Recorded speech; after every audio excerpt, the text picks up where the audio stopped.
Olá, sejam muito bem-vindos e muito bem-vindas a mais um vídeo da série de eleições. Meu nome é Matheus Fred, eu sou bacharel em Sociologia aqui pela Universidade Estadual de Campinas, Unicamp. Eu sou membro do PROEP.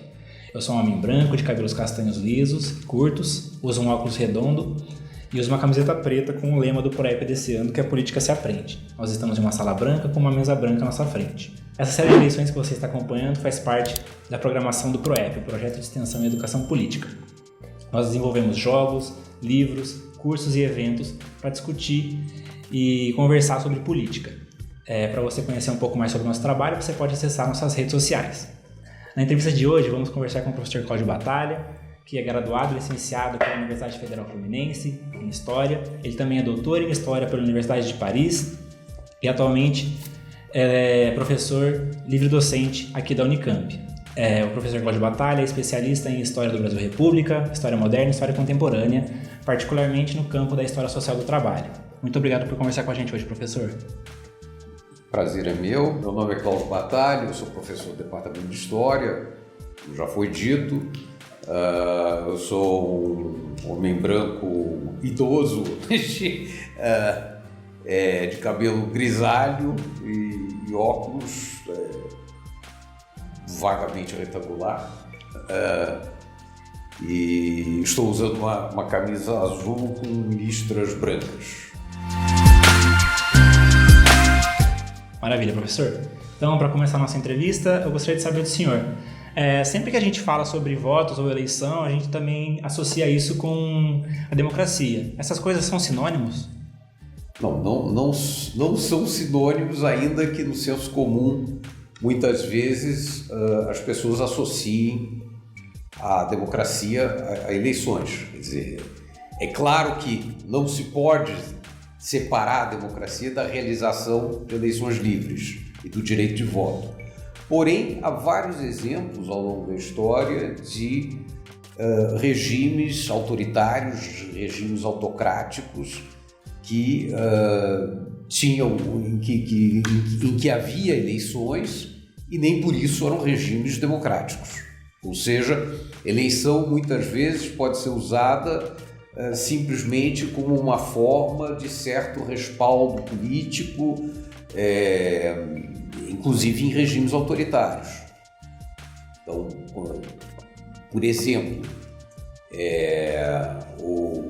o voto universal masculino foi instituído na Alemanha no Segundo Império Alemão, no Segundo Reich, que dura de 1871 a 1918.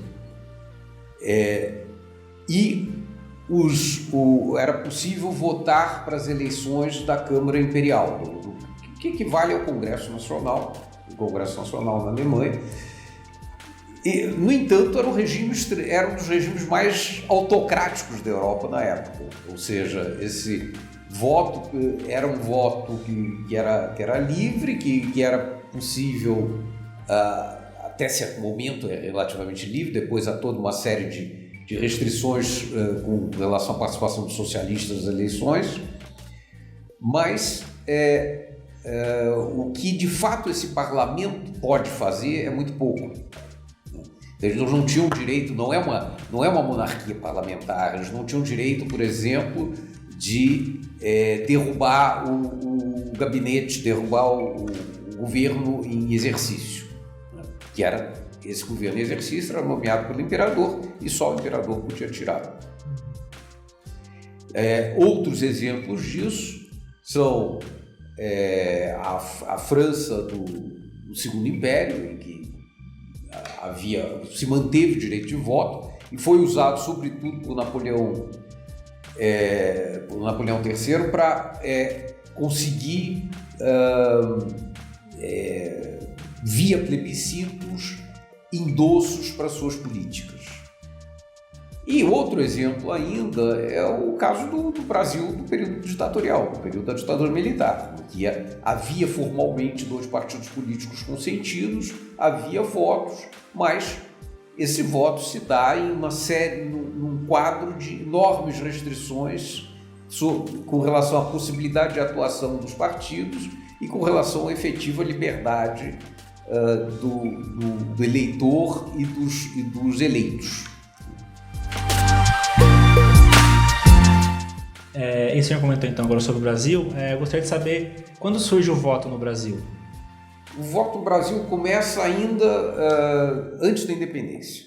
A primeira vez se vota no Brasil representantes, em 1821, representantes para as Cortes de Lisboa, que eram uma espécie de parlamento muito mais consultivo do que efetivamente deliberativo. E em seguida, ao longo do Império inteiro, há o voto no Brasil. É um voto restrito, sob vários aspectos. É um voto censitário, ou seja, podiam votar pessoas que tinham determinada renda anual. O grau de autonomia desse parlamento era muito, muito limitado.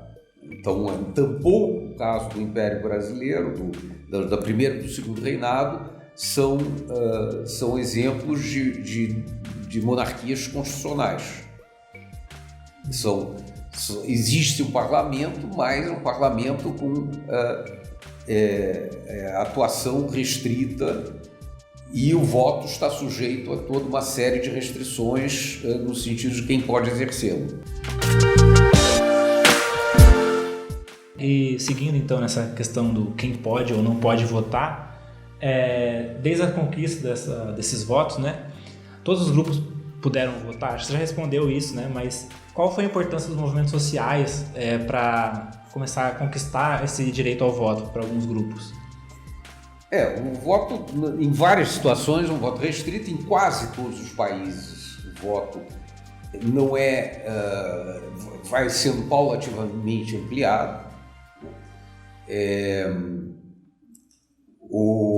No caso, talvez, um dos casos mais conhecidos é o caso britânico, em que, desde os anos 30 do século XIX, começa a haver um movimento de reivindicação no sentido de mudanças e de ampliação do direito de voto. Deve-se entender bem que nós estamos falando no século XIX de direito de voto masculino.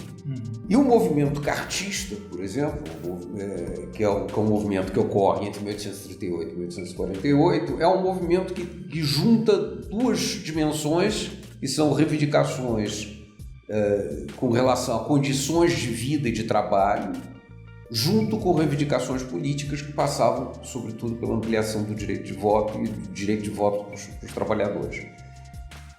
Isso causou efeito muito limitado na política britânica. Então, o voto foi sendo gradativamente ampliado para o caso do Reino Unido, mas somente em 1918, ou seja, ao final da Primeira Guerra Mundial, é que é conquistado o sufrágio universal masculino. Então, portanto, esses movimentos são movimentos fundamentais no sentido de garantir o direito de voto. O voto, em praticamente nenhuma situação, é uma concessão do poder. Então, se não há movimentos que o reivindiquem ou que reivindiquem sua ampliação, dificilmente ele acaba sendo concedido. E isso fica evidente também no caso do voto feminino. O movimento sufragista começa a ganhar força no final do XIX, sobretudo no final do XIX, passagem para o século XX, mas ainda assim o voto feminino é algo que vai sendo implantado de forma ainda muito restrita até praticamente, no caso da Europa, o voto feminino pleno só é concedido para a maior parte dos países europeus depois da Segunda Guerra Mundial. No caso do Brasil, o voto feminino, que muitas vezes se comemora, o Brasil conseguiu o voto feminino antes da França, antes da Itália, por exemplo, que são dois casos de países que o voto feminino é obtido depois da Segunda Guerra Mundial. Mas, na verdade, o voto feminino de 1932, a obtenção do voto feminino depois da Revolução de 30 e que se institui em 1932, é um voto restritivo, porque é um voto que só não é voto obrigatório, ao contrário do voto masculino. Então, na prática, há toda uma série de elementos que desestimulam o voto feminino. Se dava no caso das mulheres casadas, o direito do marido de decidir se a mulher, no fundo, ia votar ou não. E a implicação prática disso, que entre 1932 e 1965, quando passa a ser obrigatório o voto feminino, apenas cerca de 1/3 das mulheres aptas a votar, de fato, conseguiam exercer esse direito. Muito pouco. Então, seguindo nessa questão, o senhor comentou sobre sufrágio universal, né? E quando surge o voto, quando surge, né? Mas quando é conquistado, então, o voto universal no nosso país? Bom, o voto universal, no caso brasileiro, é instituído o voto universal masculino é obtido com a República. O voto universal em termos mundiais, a primeira experiência, o primeiro caso de voto universal masculino é durante a Revolução Francesa, em 1792. Mas 3 anos depois, isso ainda é o período jacobino da Revolução Francesa, 3 anos depois, com o diretório, esse voto universal é suspenso e só é reinstituído na França em 1848, depois da Revolução de 48, portanto. E a partir daí se mantém, mesmo sob Napoleão III. Né? No caso brasileiro, a obtenção do voto universal masculino é com a República, porém ainda com várias restrições. Né? Algumas restrições vinham de antes. A República mantém a proibição do voto de analfabetos, que não é instituído pela República, é instituído na Lei Saraiva, que é uma reforma que ocorre ainda no Império, em 1881. Que, na verdade, não proibia diretamente o voto dos analfabetos, proibia que novos votantes fossem analfabetos, ou seja, quem estava previamente alistado como eleitor e preenchesse os demais requisitos, em tese, poderia continuar votando. Então, a República adota um mecanismo idêntico, ou seja, diz que são proibidos novos votantes, ou seja, alguém que tivesse sido eleitor e tivesse preservado esse direito depois da Lei Saraiva, em tese poderia continuar, sendo analfabeto, poderia continuar como eleitor na República.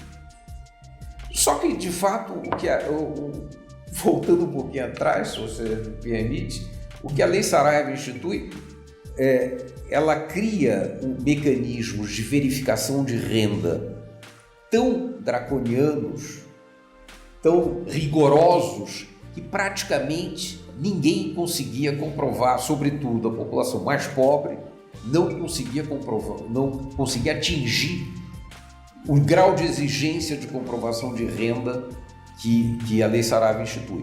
Com isso, boa parte dos analfabetos deixam de votar não por serem analfabetos, já que aqueles que eram alistados anteriormente teriam em tese direito a voto, mas justamente por não conseguirem mais comprovar, preencher os requisitos de comprovação de renda que passam a vigorar. E no caso brasileiro, isso só vai ser rompido com a Constituição de 1988, quando aí sim se reinstitui o direito de voto dos analfabetos. Então, dado tudo isso, o senhor pode comentar um pouco mais sobre a importância que o voto tem, né, no nosso país?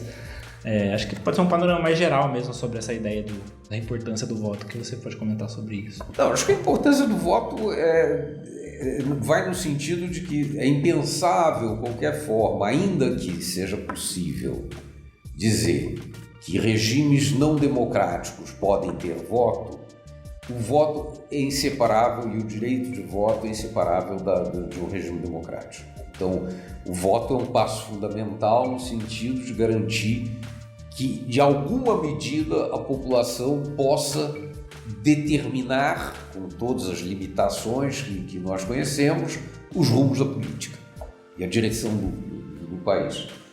É claro que há muito que se poderia avançar ainda nesse campo. Por exemplo, existem países em que é possível fazer o eleito que não preencha as expectativas dos seus eleitores, ele pode perder o mandato. Mas isso só é possível, por exemplo, num sistema como o nosso não seria possível, só ocorre em países que tem um sistema distrital de voto. Você tem, portanto, uma circunscrição de eleitores muito mais limitada que elege um representante, né? Então, essa pessoa representa aquela circunscrição. Então, nesses casos, o caso britânico, por exemplo, é assim, é possível que um número X de eleitores se manifestando consiga convocar uma eleição revocatória no sentido de tirar o representante que tinha sido anteriormente eleito. Nós estamos muito longe de algo desse tipo. Isso seria o melhor dos mundos, digamos, quer dizer, a possibilidade de você, de fato, uma vez que o eleito não corresponde às expectativas dos seus eleitores, que ele pudesse, de alguma forma, ser cobrado disso, e não apenas depois de 4 anos. Né? Mas, ainda assim, com todas essas limitações, é fundamental o direito de voto e a confiança no sistema eleitoral, que vai junto, e que me parece que é uma questão central que vem sendo colocada em questão por pessoas que de certa forma descreem do sistema democrático, quer dizer, isso é apenas um subterfúgio, quer dizer, colocar em dúvida o funcionamento do sistema, porque no fundo são posições que são profundamente antidemocráticas. Então, o haver o direito de voto, com todas as limitações em que ele implica, é um passo central no sentido de consolidação e persistência da democracia no Brasil. Maravilha. Então, para fechar, eu queria saber se o senhor tem mais algum conselho assim, para alguém que quer pesquisar um pouco mais sobre o assunto. O que você diria para essa pessoa? Olha, existe muita coisa publicada sobre a questão do voto no Brasil. Alguns trabalhos mais alentados, outros são livros mais de circulação,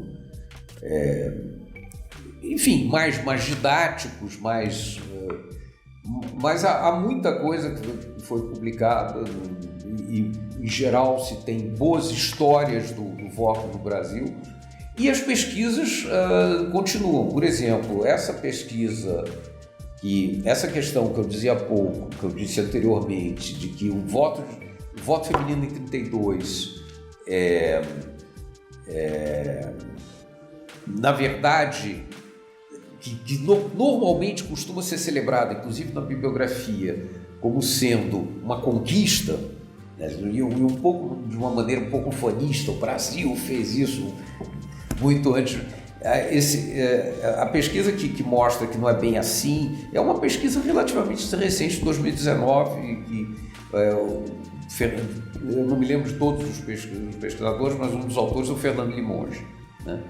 que faz esse artigo em que eles mostram como, são 3 autores, não vou me lembrar dos outros, que mostram como, de fato, o voto feminino não só foi efetivamente estabelecido em 1965. Mesmo nesses sites de informações de pré-escola, tem vários disponíveis na internet, normalmente essas informações estão, no geral, razoavelmente corretas, salvo essas questões mais específicas, como a questão do voto feminino que eu dizia há pouco. Uma outra questão que era muito repetida mas que já há algum tempo as pesquisas mostraram que não era exatamente isso, era a questão da Lei Saraiva de 1881, de dizer que tinha sido fundamentalmente o impedimento de votos analfabetos que tinha conduzido à diminuição drástica dos eleitores aptos a votar, daqueles que poderiam se alistar.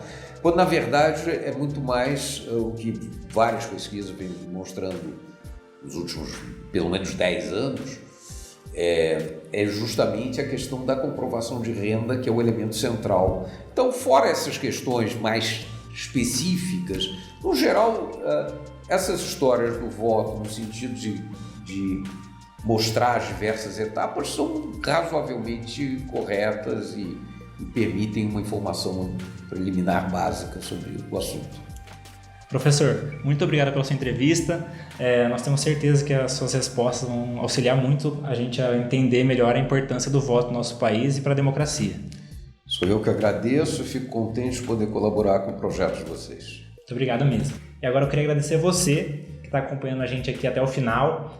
E fiquem ligados que vem muito mais conteúdo por aqui nessa nossa série sobre eleições. Até mais!